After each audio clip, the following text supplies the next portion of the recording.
This is a story of extreme suffering and tremendous hope. The atrocities of Hitler and the Nazis are well known, but many people don't know that Joseph Stalin killed over 20 million people during his reign of terror. People often say to me, "Ruta, I know my history. How is it that I have never heard this story before?" I don't like to talk about this because when I do, my heart aches. It hurts too much.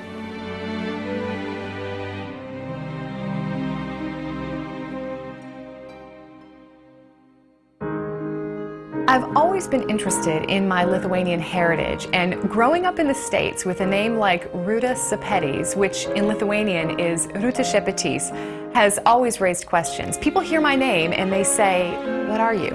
And I answer, "I'm Lithuanian." So it's always been a part of my identity. But it was when I was in Lithuania meeting with cousins and I naively asked, "So, do you have any photos of my grandparents or of my father?" And the room suddenly became very quiet. And they said, "No, Ruta, we had to burn them all. We couldn't let anyone know that we were related to your grandfather." And that's when I knew that I had to tell this story. The Baltic countries of Lithuania, Latvia, and Estonia are located just under Finland on the western side of Russia, and they are a warm water port to the Atlantic. In 1939, Hitler and Stalin signed a pact of non-aggression, and Stalin got the Baltics. So in 1940, the Baltics were annexed into the Soviet Union, and the countries of Lithuania, Latvia, and Estonia disappeared from maps. Stalin drafted lists of those he considered anti-Soviet, and those included military personnel, doctors, lawyers, business owners, teachers, librarians, even priests and children. And they had committed no crime. They were all arrested, the men separated from the women. Everyone was stuffed into cattle cars. The men went to prison, and the women were sent to Siberia. And with no risk of pregnancy, Stalin's plan for genocide would be complete. However, he underestimated their will to live. The Baltics were under Soviet occupation for over 50 years, until 1990, 1991. Those who suffered didn't dare breathe a word of it in fear of the Soviet secret police. But some brave people buried the story or incorporated it into art and music. And in my book, the main character is a 15-year-old artist, and she documents her entire experience through her drawings and her letters, and she buries it in a jar, hoping that one day someone will discover it and the world will know the truth.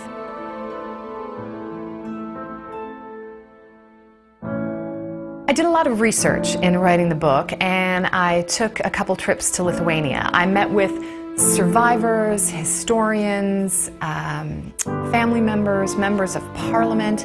I spent time in an actual train car that was used for the deportations, and I also spent time in a Soviet prison. There were so many labor camps across Siberia. I decided to write about the people who were deported to the Arctic because the conditions were just so unfathomable. We usually stacked the dead bodies in a hut, but Romas was determined to bury her. So he chopped a hole in the ground. It took him 2 days to cut a hole with some kind of stick, but we did bury her. And then after that, we were totally on our own, and we were on death's doorstep all the time. One survivor in particular, Irena, spent hours with me, and she gave me such vivid detail, and I was so moved. And I've incorporated quite a few details that Irena told me about her family's experience into the novel. From inside one of the cattle cars, packed with men, someone called to me, and he pulled off his wedding ring and slipped it to me through the slat. "You will need this to feed yourselves. Give this to your mother. You'll need it for food. And tell Romas, from now on, he's got to take care of the family." Then the soldiers grabbed me and dragged me back to the other car. That was the last time I ever saw my father. It took me a year to write the book, and then I revised it quite a bit. In fact, when I turned in the first draft of this book, you know, we laughed and said it was the Lithuanian version of Wuthering Heights. It was so dark. You know, so I had to revise quite a bit, which I love. I love revising as much as I love writing. I look for characters that might not be classically beautiful, but have a beautiful capacity to love, if that makes sense. And these people in Lithuania, they were both. They were beautiful, and they had a beautiful capacity to love and to teach kindness in an atmosphere of cruelty.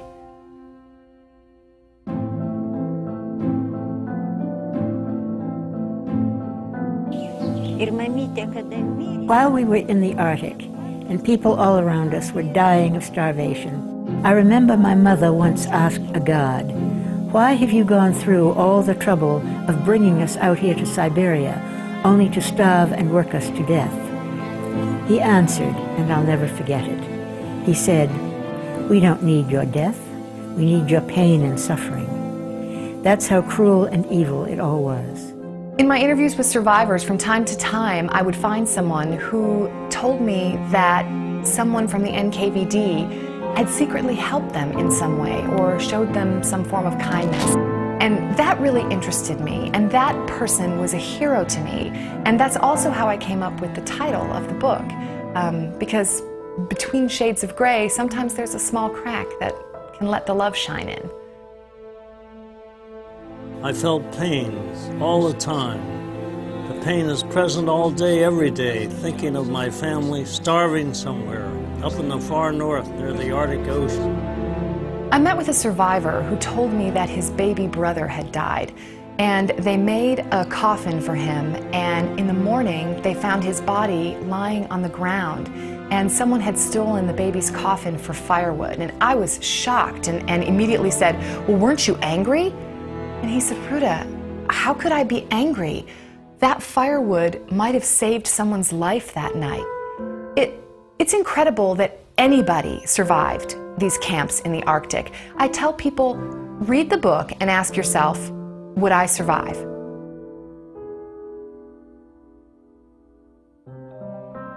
Because my grandfather was part of the Lithuanian military, he would have been executed by Stalin.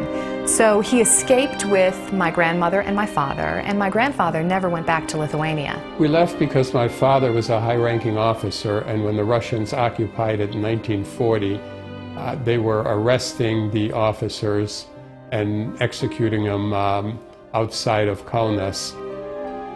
I think it's difficult to understand what freedom is, because there are so many things that we take for granted, and until somebody takes them away, we just assume that's part of life.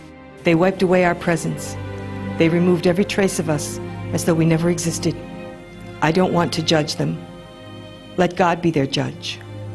Freedom is not appreciated until you lose it.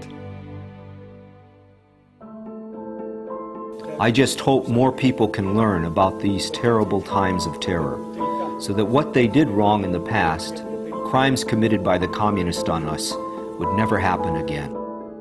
People have asked, you know, what's your goal in writing this obscure story? And I've said that my dream would be for this story to find its way into libraries and schools, and to teachers, so this part of history won't be lost. I have hope for the future. They tried to destroy us, and as you have seen, they failed. So I am hopeful. I know that this novel has a lot of brutality, but to me, I see equal portions of love in this novel. And to me, I do see it as a love story.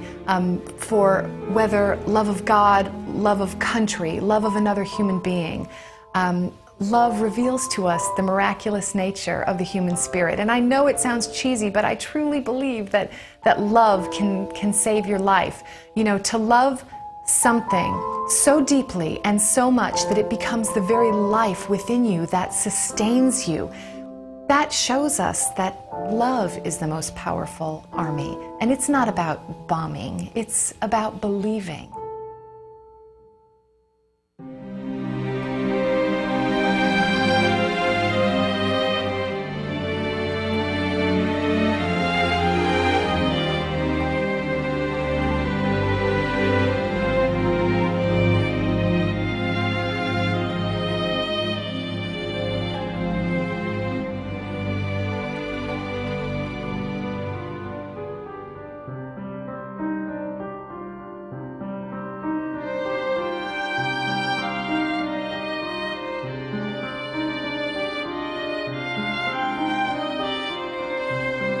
I grew up in Michigan, spent many years in LA, and now I live in Tennessee.